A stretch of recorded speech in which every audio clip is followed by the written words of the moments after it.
Then Jesus went with them to a place called Gethsemane. I've been there. It still exists. Tourists are able to go near that place. I've been down into that garden. It's an actual place. He said to his disciples, "Sit here while I go over there and pray." And taking with him Peter and the two sons of Zebedee, that's James and John, he began to be sorrowful and troubled. How many of you have had a hard day? Or maybe you've had a hard day, or maybe somebody you know or love is having a hard day. Then he said to them, "My soul is very sorrowful, even to death." He's like, I don't know how much longer I can do this. Carry this burden, this grief. "Remain here and watch with me." And going a little farther, he fell on his face and he prayed, saying, "My Father, if it be possible, let this cup pass from me. Nevertheless, not as I will, but as you will." So let me give you the location. It's Gethsemane. And literally, there was the Mount of Olives. It's still there. And at the base is Gethsemane, and it's an olive garden. It's literally an olive garden. And what they would do, they would collect the olives, and they would put them in a press, and then they would press the olive oil out. Well, what this garden literally becomes for Jesus is a spiritual press. The pressure of life is sort of encircling him, and what is going to press out of him is this prayer. The deeper the anguish, the longer the prayer. This is the deepest anguish of Jesus' life, so it's going to be the longest night of prayer in Jesus' life. He's going to be up all night. There are some things you can't rush the process. You just got to take time and you got to walk through that valley of the shadow of death. When Jesus prays, does he always pray spirit-filled prayers? Yeah. Let me ask you this. What's the Father's answer to his perfect, sinless, spirit-filled prayer? No. So some of you are theologians, your mind just exploded. Don't let Jesus be shoved into your theology. Let Jesus be your theology. Okay, he's filled with the Spirit, he's perfect, and he's praying, and he asks for something, and the answer is no. You could be filled with the Spirit, you can love the Lord, you can make a request, it can even be a godly request, and the answer might be no. And let me say this, friends, because some of you are really struggling right now. I can see it on your face, and I love you. Some of you, your thought is, I just need to be tough. Let me give you a little insight. You don't need to be tougher than Jesus.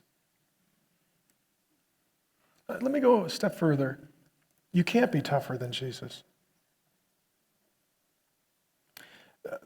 This same story of Jesus' Gethsemane prayer is recorded by a man named Luke. He's a medical doctor. He oftentimes includes a lot more clinical information because he's a doctor. He says this in Luke 22, 43 and 44 about Jesus. There appeared to him an angel from heaven.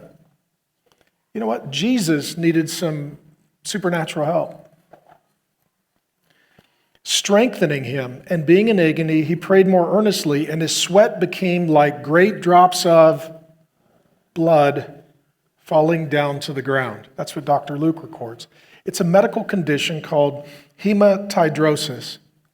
It's actually a clinical medical condition that only under the most extreme circumstances of stress and duress, the human body literally starts to seep blood from pores because you have reached the full limits of your anxiety in your humanity. So here's what I'm saying. You don't need to be tougher than Jesus. Jesus was fully God, to be sure, but he was also fully human. We see that here. And he gives you a right as a human being to be fully human. And as human beings, we have to give one another the right to be fully human. Let me give 3 thoughts, and I have more, but we won't get into it, and I'll have a conversation with Ashley. Here's my question, friend. Okay, my name is Mark. I'm your pastor for a moment. What is your Gethsemane moment? Some of you know exactly what these moments feel like because you've had this in your past. Some of you have buried your spouse. Some of you have buried your kids. Some of you have miscarried your child. Right? Some of you right now, you're losing your cancer battle. Some of you, you've had it in your past. Some of you, you've got it right now in your present. This is your immediate moment. How many of you, this is Not something that you're experiencing right now, but someone you know or love is. Like they're having their Gethsemane moment. So you're in the position of Peter, James, and John. They've invited you to be there. Let me say this. If you are often in this emotional place that Jesus is during the Gethsemane prayer, you are unwell. Some of you will read Jesus' prayer and you'll be like, I know exactly how he feels. I feel like that all the time. If you feel like that all the time, there's something wrong with you and you need help. Jesus isn't like this all the time. There are degrees of importance with certain circumstances in life. And if everything for you is at a code red level and you have this kind of emotional, mental response, you are unwell. There's brokenness in you. Some of you live here, I'm telling you. Jesus didn't live here. Now, he visited here when circumstances required it, but he did not live here. Number two, if you're never in this emotional place, you are unwell. Some of you are like, that's why I don't lose it. That's why I can't cry. That's why I need to stay busy. That's why I need to ignore it. That's why I can't just fall apart. I can't get all emotional like Jesus. I can't be like Jesus. You know what? You need to be like Jesus. Some of you have never allowed yourself to be in that kind of emotional place. But some of you, honestly, Jesus is waiting for you in that emotional place. Because we have a high priest who is able to sympathize with us in our weakness. He lives to intercede for us. What I love about Jesus is not only does he die, rise, he ascends. He actually told us about this prayer. Do you know why I know that? Because no one was there to hear it. They were all asleep. After Jesus died and rose, he felt this was so important that he needed to tell us what his prayer was. Now as he ascends into heaven, when we pray through Jesus to the Father, and ultimately he brings our prayer to the Father, and he sends angels and also other resources in the Spirit to minister to us. Here's what I'm telling you. When we pray, we're talking to Jesus who's been here. We're talking to Jesus who's felt it.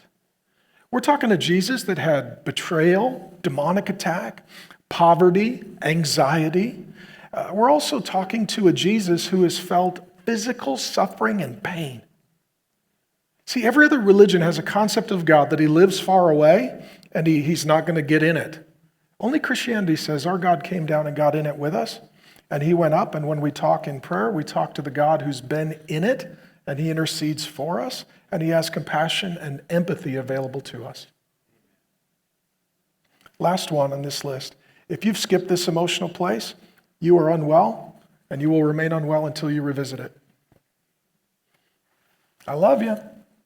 Some of you are like, that's in the past. Not if you're emotional in the present, it's not resolved. I've already dealt with that.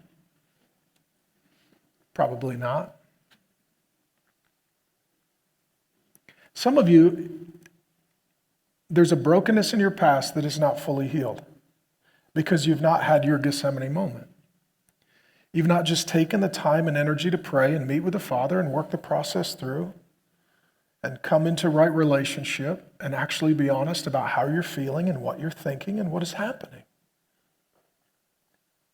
And sometimes the brokenness in a person's life is because they didn't have a Gethsemane moment in their past. And as a result, the brokenness continues with them.